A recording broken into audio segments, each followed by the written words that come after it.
Hey les amis, il est 9 h du matin, nous sommes samedi. Il y en a qui bossent aujourd'hui, donc courage à vous. Et il y en a qui sont en vacances. Pas moi encore, mais c'est la semaine prochaine. Et il y en a qui sont en week-end. Donc bon week-end à tous, bonnes vacances à tous, bon congé à tous. Et surtout bon courage à tous ceux qui travaillent, que ce soit de nuit ou de jour. Alors les amis, aujourd'hui c'est un jour de match. Jour de match, il y a le mercato qu'on va parler bien sûr dans cette vidéo. Mais c'est surtout un jour de match. Sunderland OM du côté du Bradford City Stadium. Je ne sais pas si ça s'appelle comme ça, mais je le dis. Et il y aura un hommage avant la rencontre qui sera délivré pendant l'avant-match. Et ça sera un hommage à qui? À Robert Louis Dreyfus, notre cher ancien actionnaire majoritaire et président du club entre 95 ou 96, je ne sais plus la date exacte, j'ai oublié de regarder, mais c'est pas grave. Et 2009, la date de malheureusement son décès, et ben ça sera un hommage à cette personne-là de la part du propriétaire ou de l'actionnaire majoritaire du côté du club de Sunderland. C'est son fils, Kylian, qui sera là, Kylian Robert Louis Dreyfus, ou Kylian Louis Dreyfus, pardon. Donc un hommage pour cette personne. Alors on y va tout de suite les amis, et on commence comme d'habitude, l'abonnement, n'hésitez pas, n'hésitez pas, n'hésitez pas, n'hésitez pas. Surtout que vous êtes pratiquement 70% à ne pas être abonné à regarder mes vidéos. Si ça vous plaît, ben abonnez-vous, c'est gratos. Petit like, petit commentaire, partage et tout le team. Et les commentaires, très très important. Alors, on y va tout de suite les amis sur l'intro du...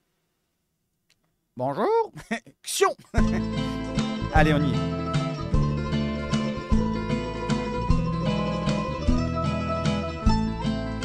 Et on y est à quoi? On y est au match. Donc Summer Tour, la quatrième rencontre après la première qui était une défaite contre Nîmes 2-0 au Vélodrome, j'allais dire, non, au centre Robert Louis Dreyfus justement, à la commanderie. Les deux victoires, 3-0 contre Toulon et contre Pau pour la troisième rencontre. Et la quatrième du côté de l'Angleterre. Donc ça sera du côté du stadium de Bradford, je ne sais plus comment il s'appelle. Et ça sera contre Sunderland. Donc à partir de 16 h, donc ce 3 août. Et vous pouvez le voir sur la chaîne Twitch de l'OM officielle. Il y a marqué en direct sur Twitch, là vous voyez en bas. Et sur le site de l'OM en étant membre, peuple bleu et blanc. Donc c'est payant, quoi qu'il arrive, pour regarder cette rencontre. Mais je serai là sur ma chaîne, comme d'habitude, pour vous commenter la rencontre. Vous voyez, on est à 32 ici. Si on peut monter à 50, on n'est pas loin. On n'est pas loin de l'atteindre. Je pense qu'on peut battre le record la dernière fois. N'hésitez pas à donner de la force à la chaîne. On n'aura pas les 4 recrues malheureusement, puisqu'il n'y aura pas de Greenwood, les amis. Donc malheureusement, je vais vous donner la raison pour laquelle il est absent. Allez, on y va tout de suite et donner de la force surtout à la chaîne. Donc, l'absence de Greenwood, l'absence de Mumbagna et de Unai, qui ne serait pas du voyage, selon la Minute OM. Ça a été précisé par la Provence dans la journée, dans le quotidien d'aujourd'hui. Je vais vous lire les raisons pour lesquelles ils sont absents les trois et je vais vous les dire tout de suite. Donc, pour Greenwood, Mason Greenwood n'a finalement pas accompagné le groupe olympien qui affrontera donc Sunderland à 16 h aujourd'hui. Donc, demain à Bradford, donc c'était aujourd'hui plutôt, puisque je l'ai mis hier soir. L'OM annonce officiellement que Greenwood a une légère gêne musculaire avec laquelle le club n'a pas souhaité prendre de risques. Alors, je vais vous dire, je pense que c'est plutôt une blessure diplomatique. Il y a eu des retours comme quoi il allait avoir un accueil un petit peu houleux de la part des supporters anglais. Surtout que c'est sa ville natale. Voilà, il est né à Bradford. Donc il y avait peut-être une réception qui aurait été un petit peu déplacée de la part des Anglais. Et c'était mieux de ne pas prendre de risques. Voilà, qui se repose, qui se prépare du côté de la commanderie et qui s'entraîne avec tous les autres joueurs qui ne vont pas du côté de Bradford. Donc voilà l'information.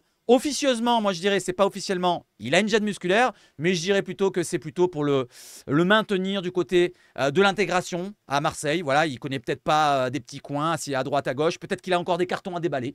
Et voilà, donc soigne-toi bien si c'est une gêne musculaire, ou sinon prépare-toi bien mon petit Mason pour la prochaine rencontre de samedi prochain.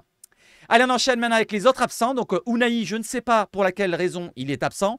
Je pense que c'est peut-être lié à un probable départ, on ne sait jamais. Voilà, ou alors peut-être qu'à l'intégration d'un Koné et à l'intégration d'un Højbjerg, donc ça enlève un milieu de terrain et on a préféré enlever Unai plutôt que Kondogbia. Ça, c'est peut-être mon avis aussi. N'hésitez pas à me dire pour laquelle raison vous sentez que Unai est absent. Est-ce que c'est un départ, probable, ou alors est-ce que c'est par rapport à l'intégration de Højbjerg et de Koné? Dites-moi, c'est quelle raison pour vous? Après la fusillade subie fin mai, Mumbagna, donc on va parler de Mumbagna maintenant, et Meïté, qui était avec Onana, parce que là je l'ai mis sur la photo, il était avec Onana qui était présent dans 3 SUV différents. Ils sont rentrés du match face au Havre du côté de la commanderie, ils ont pris leur voiture et ils voulaient rentrer chez eux. Ils se sont trompés dans le GPS qui les a emmenés dans une impasse, dans une rue dangereuse où il y avait des dealers, voilà, qui sont finalement énervés après eux parce qu'il y en a un des 3 voilà, qui a rentré dans une des voitures des dealers. Ils se sont fait canarder, poursuivis. Mumbagna, ben, il a été plus sonné que les autres. Et d'ailleurs, il pourrait... il s'était interrogé sur son avenir, que ce soit Mumbagna et Meïté. Mais c'est pas terminé parce qu'il y a une enquête. Les 3 personnes, les 3 dealers de 18 à 22 ans, ils ont été appréhendés, ils ont été arrêtés et ils ont été jugés en conditionnel. Je sais pas ce qu'ils auront comme peine de prison. C'est pas notre problème. Le problème est un petit peu réglé puisqu'ils n'étaient pas visés. C'est ce qui est marqué, c'est juste qu'ils étaient là au mauvais endroit et au mauvais moment. Ils pourraient être un peu plus rassurés, donc ils ne réfléchiraient plus à leur avenir, à la lecture des premiers éléments de l'enquête, puisqu'ils n'étaient pas directement visés, selon l'équipe. Voilà, donc au moins, ça va rassurer un petit peu Meïté et Mumbagna, qui ne se sentent pas en danger à Marseille. Il n'y a pas que ces problèmes-là à Marseille, il y a aussi de belles choses à voir. Donc, Faris, si tu me regardes, force à toi déjà pour ce problème que tu as eu en mois de mai, c'était en fin de mois de mai. Et toi aussi, Meïté, de la force pour vous, et j'espère que vous ferez une grosse saison. Voilà, donnez de la force aux deux, les joueurs. Onana, il n'est plus là. Bon, force à toi aussi si tu me regardes. Allez, j'enchaîne avec les autres informations. De la force aussi pour Valentin Rongier qui est bien revenu à l'entraînement collectif. Force à lui, je vous ai mis une photo. Voilà, c'était une vidéo d'il y a 2 jours. Mais c'est pas grave, on le voit qu'il est à l'entraînement collectif. Il a fait un taureau juste derrière. J'avais pas pris une belle image, donc j'ai mis cette image-là. Pour son statut, je précise une chose aussi. Pour son statut, point de vue professionnel et point de vue footballeur, à l'OM, il va revenir de blessure. Donc prenons notre temps, nous verrons bien en fin de saison si nous devons penser à nous en séparer. D'abord, un retour sur le rectangle vert, il est sous contrat jusqu'en juin 2026. Il lui reste 2 saisons, donc c'est pas jusqu'à la fin de saison qu'il lui reste un contrat, il lui reste encore une année d'après. Donc laissons le temps de revenir à Valentin Rongier avant de parler déjà d'un transfert, pour ceux qui veulent déjà le voir dégager, parce qu'il y en a qui l'aiment pas. Moi, je sais pas que je vais dire que je l'adore. J'adore sa mentalité, j'adore la personnage qui est plutôt intelligent et tout, mais point de vue joueur, j'espère avoir une meilleure qualité de joueur. Voilà, il est arrivé à un cap qu'il n'arrive pas à passer. On l'a vu en Champions League, il avait un petit peu de mal contre Francfort, contre d'autres matchs. Cela dit, c'est un bon joueur, hein, je ne vais pas dire le contraire, mais il faudra passer le cap par-dessus. Il est resté 3-4 saisons déjà, même peut-être 5 bientôt. Et bien là, il revient de blessure, qu'il revienne en forme, qu'il nous fasse pourquoi pas une grosse saison, et on verra l'année prochaine. Voilà mon avis pour Valentin Rongier. Qu'est-ce que vous voulez faire de Valentin Rongier s'il revient? S'il revient vraiment, parce que c'est compliqué.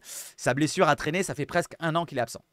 Allez, on va voir un joueur qui était absent et qui était prêté. Et c'est un joueur qui est parti, c'est Jordan Amavi. Voilà, il nous a fait une vidéo. Je ne vais pas vous la montrer en entière. Je ne vais pas vous faire écouter, quoique, je vais vous faire écouter le son. Voilà, je ne vais pas l'écouter moi, mais je vous fais écouter un petit peu le son. Les amis, bah même je vais l'écouter avec vous, tiens. Hop, voilà, parce que je ne l'ai pas écouté.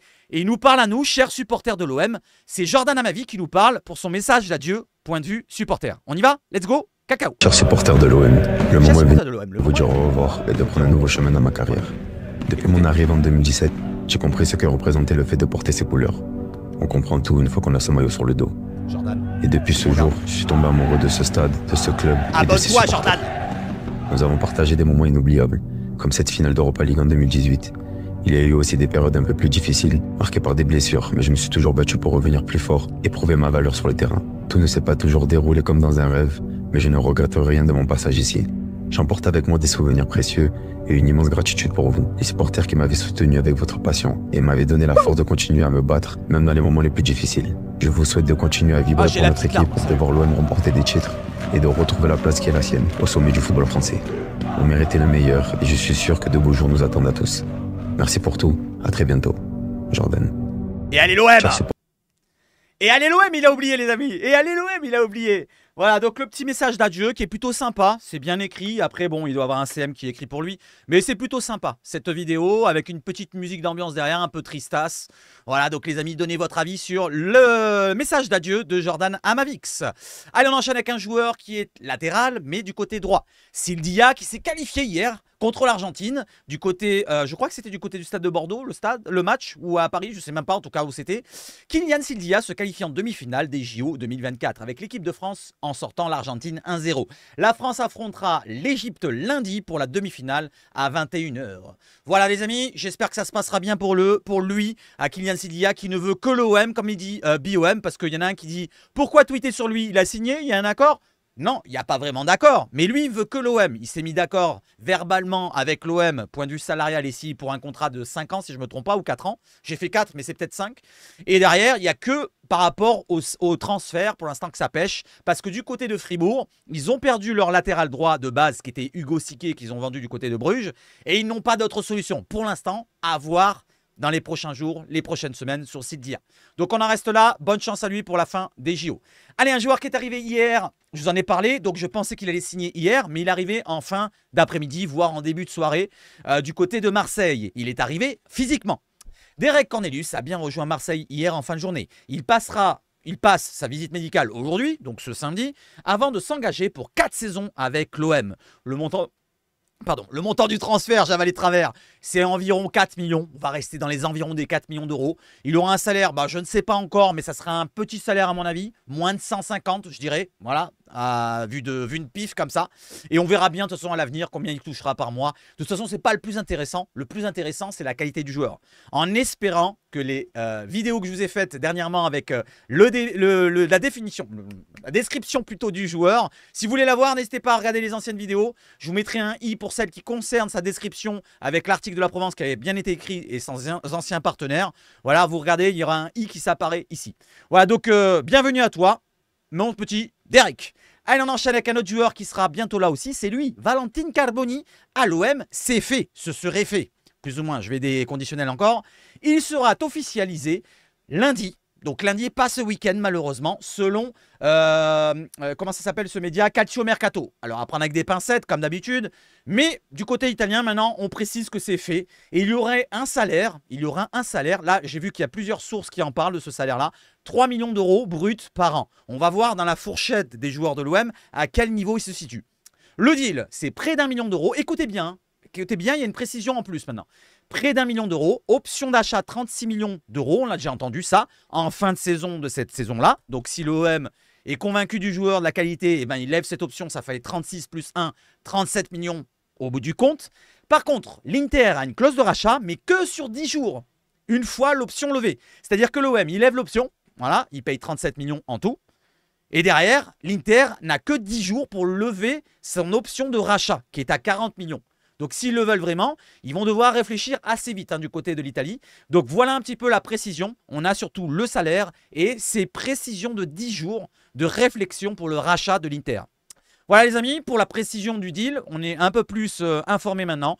Et je vous montre un petit peu la fourchette de salaire. Il se situe à la même hauteur qu'un Jordan Amavi. Vous voyez, il a 3 millions d'euros par an, c'est en brut. Donc il est à la même hauteur qu'un Jordan Amavi qu'on vient de perdre. Voilà, j'ai mis en lien plus ou moins le départ d'Amavi et l'arrivée de Carboni, pourquoi pas. Donc il remplace en tant que joueur et en tant que salaire surtout, Jordan Amavi. C'est pas le même profil, mais vous voyez ce que je veux dire. Il est gaucher, voilà, c'est un lien aussi. Allez, on enchaîne les amis avec autre chose, avec ceci. Après les arrivées de Cornelius et Carboni, les dirigeants comptent accélérer dans les 2 prochains dossiers prioritaires, que ce soit l'attaquant, Nketiah est la piste prioritaire, la cible numéro 1, et le gardien. Pour l'instant, on parlait de Wellenreuther, mais je vous en ai parlé hier dans la vidéo. Et donc, apparemment, c'est un petit peu compliqué parce que s'ils lâchent un autre joueur, un autre gardien, ils devront garder Wellenreuther. Et du côté de l'autre joueur allemand, je ne me rappelle plus de son nom exactement, Zverev, c'est un peu la même chose. Lui, il veut s'imposer du côté de son club. Donc, pour l'instant, on ne sait pas où on en est. Il y a une 3e piste, les amis, qu'on n'a pas encore connue. Parce qu'on parlait de 3 gardiens, Wellenreuther, Zverev, et un 3e qu'on ne connaît pas encore le nom. Je ne sais pas, peut-être c'est Lounine qu'on a parlé dernièrement ou un autre gardien. Samba, peut-être Rest qui a fait un bon JO pour l'instant. Voilà pour l'instant les amis sur le dossier des gardiens. Et sur la fin de vidéo, je vais vous proposer un gardien que je vous ai déjà proposé dans mes vidéos qui malheureusement va partir, mais je vais vous le reproposer pour vous préciser quelque chose. Allez, on enchaîne maintenant avec Nketiah, justement, on en parle. Nketiah et Pereira, j'en ai parlé dernièrement, n'oublions pas. Pereira, c'est une piste, on va dire, plan B à mon avis à Carboni, parce que c'est un milieu offensif, un créateur. À mon avis, ça à mettre de côté. Mais du côté de Mailsport, il nous précise que l'OM viserait Andrea Pereira. Il nous précise, comme hier, l'équipe nous en avait parlé, ou avant-hier, c'est hier, je crois que j'en ai parlé. En plus d'Nketiah, Arsenal maintiendrait le prix de 35 millions d'euros pour Nketiah. L'OM surveillerait la situation de Pereira, je précise pour les deux, qui détient la double nationalité belge. La Juve le vise aussi. Et j'ai mis derrière, attention le panneau, point d'exclamation, panneau danger ou warning comme on dit, avec les pinces de crabe. Vous voyez le petit crabe? Voilà, donc je dis, faites attention. Et derrière, dans les commentaires, je ne vais pas vous lire les commentaires, il y en a certains qui sont un petit peu stupides, les amis. Je ne vais pas critiquer une personne, mais il y en a un petit peu qui ne comprennent pas quand je mets des attention et pincettes. Voilà. Allez, j'enchaîne avec Nketiah parce que là, c'est un petit peu vague, on va dire. Mais derrière, une précision de Fabrizio Romano. Alors, on parlait de 20 millions d'euros dernièrement. Et cette fois, on parle de 27 millions d'euros. Arsenal a rejeté une nouvelle offre de l'OM pour Eddie Nketiah, comme je vous l'ai mis dans le titre. Arsenal refuse, comme je vous l'ai dit, je crois que c'est le titre que j'ai mis, je ne me rappelle plus le titre exact, mais c'est pas grave. Pour Eddie Nketiah, l'offre de 27 millions d'euros est toujours considérée comme insuffisante pour laisser partir Nketiah. Donc l'OM aurait proposé 25 millions d'euros, apparemment. Il se dirait qu'il y a même des bonus, mais je vais rester sur cette somme-là parce que c'est Fabrizio Romano qui en parle. On va voir sur la fin de vidéo s'il nous précise autre chose, on ne sait jamais ce qui est tombé ce matin. L'OM a accepté des conditions personnelles avec Nketiah, mais pas d'accord pour l'instant avec Arsenal. Et ça discute encore puisque c'est la cible numéro 1 au poste d'attaquant numéro 1. Voilà où on en est pour Nketiah. Je trouve que ça commence à monter très haut là, parce que si on se rapproche des 30 millions, il y avait les joueurs qui étaient à 30 millions, voire un peu plus, qui m'intéressaient peut-être un peu plus, qui avaient un peu plus prouvé peut-être à mon goût. Même si c'est en première ligue, c'est pas la Ligue 1, je parle de Jonathan David, vous le savez très bien. Jonathan David est dans ces eaux-là, les 30-35 je pense. Il lui reste qu'un an de contrat et ça sera difficile de le vendre plus cher, même s'il a une valeur de 50 millions, je pense. Et il y avait un autre joueur comme Dovbyk, alors je pense pas qu'on pouvait se positionner dessus, mais c'était 40 millions ou 35 millions. Vous voyez le prix, le tarif, c'est pas beaucoup plus élevé. Donc je pense qu'à 30 millions, si on monte à 30 millions, ça commencera un petit peu piqué, je trouve, pour un joueur de rotation, certes, qui a peut-être du talent. Et j'espère que même s'il vient, je l'encouragerai de toute façon, quoi qu'il arrive. Et j'espère qu'il nous éteindra tous ceux qui sont un peu sceptiques. Moi, je suis légèrement sceptique. Voilà, je fais confiance à Roberto De Zerbi, parce que c'est lui qui choisit les joueurs. Il le connaît, il l'a vu en PL. Donc, je lui fais confiance. Derrière, s'il se trompe, faudra un petit peu tapoter sur sa petite tête d'italien. Voilà, les amis. Sur De Zerbi et sur Longoria et Benassia qui n'auront pas vraiment recherché un autre attaquant. Peut-être qu'ils ont une autre piste. Peut-être qu'en soum-soum, Nketiah, ça ne se fera pas. Et on aura un autre attaquant qui arrive directement derrière. Voilà, les amis, s'il faut. Vous savez très bien comment il fonctionne Longoria et Benassia maintenant, comme il l'aide. Déjà, on a un plan A, plan B, plan C, qui sont déjà actifs. C'est pas vraiment, il y a un plan A. Une fois que le plan A, comme Nketiah ne se fait pas, on va passer au plan B. Non, non. Le plan B, il le travaille en même temps. Le plan C, il le travaille en même temps. Donc, si Nketiah ne se fait pas, dans 2 jours, dans 3 jours, peut-être que le plan B se ferait directement. Vous voyez ce que je veux dire? Faut pas trop s'inquiéter, même si moi, je vous ai dit un petit peu, il faut accélérer, réaccélérer, parce qu'on a beaucoup de joueurs à recruter. C'est surtout pour ça que je m'inquiète un petit peu dans les départs comme les arrivées. On a un Paul Lopez à faire partir, on a un Gigot à faire partir, on a un Mbemba à faire partir, on a un Verretou à faire partir. On a pas mal de joueurs à faire partir et des joueurs à faire venir dans chaque poste, comme gardien, milieu terrain, ailier gauche, et pourquoi pas défenseur central et attaquant surtout. Voilà, au moins 5 joueurs primordiaux à recruter facilement. Allez, j'enchaîne les amis, n'hésitez pas à réagir à tout ce que je viens de vous dire et on passe sur un autre joueur qui est sur le départ, c'est Simon Ngapantouet-Nbu, je l'ai bien dit, le jeune Camerounais gardien qui est à l'OM encore et qui pourrait être prêté à Nîmes en National 1. Les négociations sont en cours au sujet de la prise en charge du salaire. Voilà où nous en sommes, c'est Gazette de Nîmes qui nous dit ça. À prendre avec des pincettes ou pas, mais je pense que c'est du réel, c'est du concret. Voilà une information qui vient d'un club de national, c'est du concret à mon avis. Voilà, ça c'est mon avis. Les amis, on passe sur autre chose et n'hésitez pas à me dire si vous regrettez s'il y a un départ de Simon qu'on n'a pas vraiment testé sur la durée. Allez, on passe sur une information, une rumeur vraiment concrète, inconcrète pour ma part, je pense à prendre avec des pincettes. Même si, attention, parce que n'oublions pas ce que je viens de vous dire au début de la vidéo, il y a un absent, c'est Unai. Et si Unai part, peut-être qu'on va devoir recruter un milieu terrain. Et là, on se positionne sur un autre milieu terrain. Alors, ce n'est pas vraiment le même profil, c'est un milieu terrain un peu plus défensif, mais c'est un milieu terrain et on y va tout de suite. Samuel, de son prénom Ricci, milieu du Torino, est visé par l'OM. 22 ans, on va lire sa fiche Transfermarkt tout à l'heure. Les premiers contacts ont eu lieu à la demande de De Zerbi, qui l'apprécie beaucoup le profil. Le Torino en demande et a même déjà demandé à l'OM 20 millions d'euros plus des bonus à l'OM. Le temps réfléchir, pardon, excusez-moi. L'OM qui prend son temps pour réfléchir. Pour l'instant, à prendre avec des grosses pincettes, les amis. J'ai oublié de mettre le petit crabe et le petit panneau. C'est tout au mercato web. Voilà, l'information parfois un petit peu frauduleuse. Mais il y a des précisions sur les sommes. Et c'est là, donc je vais vous le relayer. Prenez-le comme vous le voulez, les amis, comme une information, une rumeur ou une rumeur farfelue comme vous voulez. Mais c'est un milieu de terrain et on peut mettre en lien, pourquoi pas, un départ qui arriverait. Comme je vous l'ai dit, Unai n'est pas là. Est-ce qu'il a été écarté parce qu'il y a Højbjerg et Koné qui sont remis dans le groupe? On peut le penser. Mais est-ce que ça ne serait pas un départ aussi? Ça peut être une autre idée. Et s'il y a un départ, il y aura probablement une arrivée au milieu. Et ça serait peut-être Ricci. Peut-être. Pincette. Allez, on enchaîne sur Ricci, les amis, pour ceux qui ne connaissent pas. Je connaissais Christiana Ricci, pour ceux qui ont la ref. Dans les films, dans quel film elle a joué Christiana Ricci? Christiana? Je ne me rappelle plus si c'est Christiana ou un truc comme ça. Donc Richie, j'ai déjà entendu ce nom, voilà, vaguement, mais j'ai pas vraiment vu le joueur jouer, hein, franchement, je vous cache pas. Donc c'est un jeune joueur, 22 ans, bientôt 23 le 21 août, milieu de terrain, 1m81, milieu défensif exactement, 2 sélections avec la Squadra Azzurra, 22 millions de valeur transfermarkt, donc voilà un petit peu pourquoi il demande autant du côté de Torino. Contrat jusqu'en 2026, donc 2 ans de contrat du côté de Torino. Et derrière, il y a une petite précision que je vais vous citer. D'abord, milieu défensif, vous voyez, c'est son poste principal. Milieu central, il peut dépanner un peu plus haut. Il est droitier et, regardez bien, CAA Base. C'est l'agence de Pablo Longoria. Enfin, elle n'appartient pas à Pablo Longoria, mais il y a l'agence où est Pablo Longoria, Valentin Rongier, Soglo, si je ne me trompe pas, et d'autres, je ne sais plus. Voilà, donc, regardez-moi ce point-là. Peut-être que c'est un lien avec, pourquoi pas, une vraie information. Donc, on va regarder un petit peu ses chiffres. On peut voir que dans sa carrière, il a joué 223 matchs. Bon, on va pas regarder les Primavera 1, 2, voilà, U17, non. On regarde en Serie A, il a joué 93 matchs pour 4 buts, 6 passes D dans toute sa carrière. Voilà, environ 3 saisons à 22 ans. C'est correct. 3 saisons pleines. Hein. C'est pas comme les gardiens qu'on a vus, Zetterer et Wellenreuter, qui ont 2 saisons pleines avec les clubs professionnels. On regarde la saison dernière, ce qu'il a fait du côté de Torino. 33 matchs, 1 but, 4 passes décisives. C'est un milieu défensif. Il ne faut pas prendre en compte non plus toutes les stats. Là, c'est un milieu défensif. Il ne va pas te marquer 10 buts. Déjà qu'il ait 4 passes décisives, c'est quand même assez intéressant. Et vous voyez qu'il a quand même joué 24 matchs en milieu défensif. 4 matchs en milieu central et 4 matchs en milieu offensif. Donc c'est un joueur quand même assez polyvalent.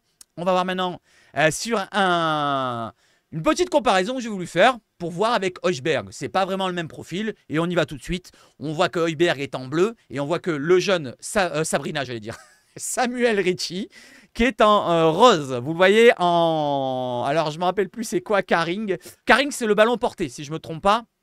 C'est la progression avec le ballon. Voilà, il est... plus à garder un ballon qu'Højbjerg. Højbjerg est plus à remiser, alors que lui est plus à porter le ballon, pas à croquer, mais vous voyez ce que je veux dire, peut-être qu'il a une qualité technique un peu supérieure avec le ballon. Et encore que, parce que Højbjerg, il prend pas de risque, il joue simple, et parfois, en jouant simple, tu es peut-être meilleur. Il a d'autres qualités, le petit Richie, non, moins qu'un Højbjerg, vous voyez qu'il le mange dans tous les domaines.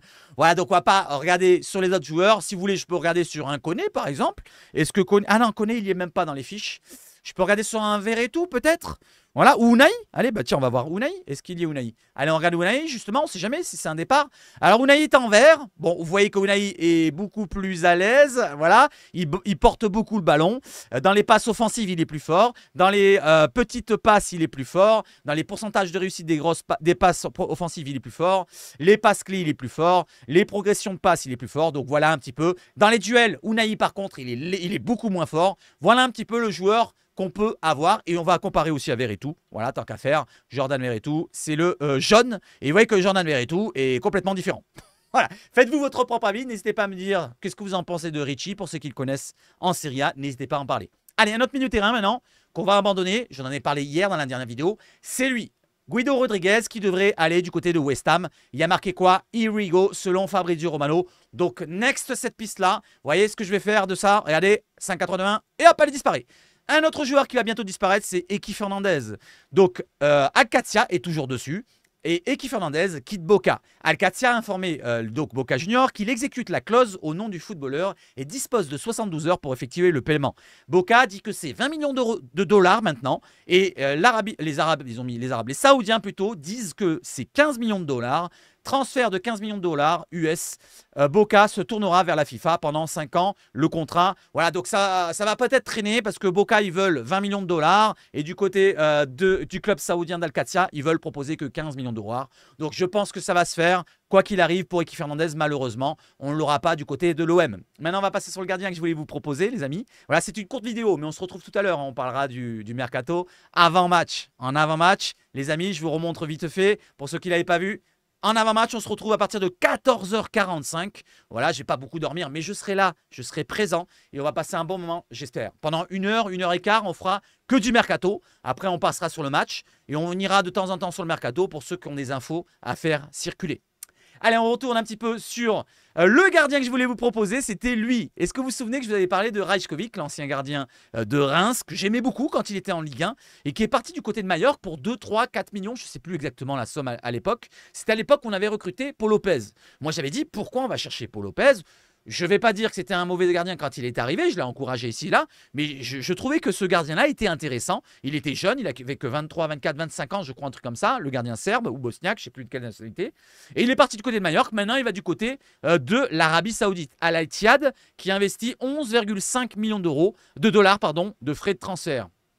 Voilà, ce gardien-là, j'aurais voulu le voir à l'OM. C'était un gardien, je trouvais pas mal du tout en Ligue 1. Il commençait à parler bien français ici, là. Il avait fait 2-3 saisons, je ne sais plus avec Reims combien il avait fait, mais il était intéressant. Et je vais vous montrer une comparaison avec Paul Lopez. Alors, à prendre avec des pincettes, les datas, ça ne montre pas tout. Mais regardez un petit peu les datas d'un Predrag Rajkovic, de son prénom. Voilà, regardez, par rapport à Paul Lopez. Voilà. Paul Lopez a peut-être les stats les plus faibles du football mondial en tant que gardien sur ce data-là.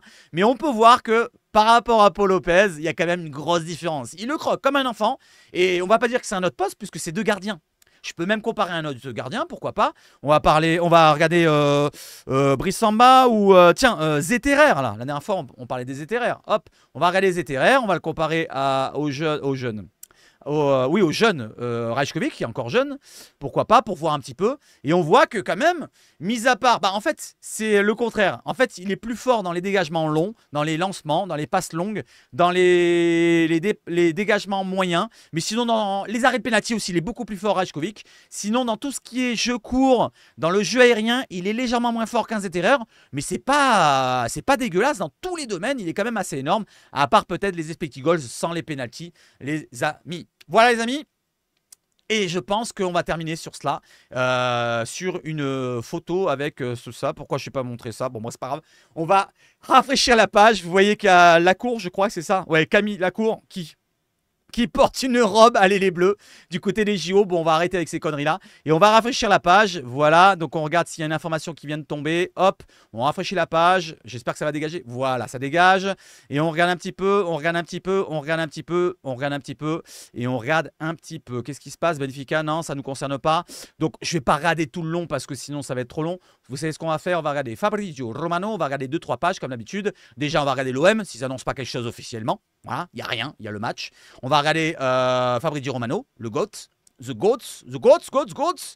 Ça, je l'ai vu. Ça, je ne l'ai pas vu. C'était à 26 minutes. C'est au début de la vidéo. Donc, c'est Joao Félix. Donc, c'est pas notre souci. Christian Somerville. Tiens, pour ceux qui regardent la vidéo, il y en a qui le voulaient. N'hésitez pas à m'en parler. Donc, le gardien, Rajkovic, il en parle aussi. Kwanka, c'est pas pour nous. Ça, c'est Fulham. Je descends un petit peu. Romero, Cuti Romero, qui va où? Je sais pas. Bon, on s'en fout. C'est pas grave. Ça, c'est pas chez nous. C'est pas chez nous. Bah, c'était à 8 h. Donc, j'ai déjà vu.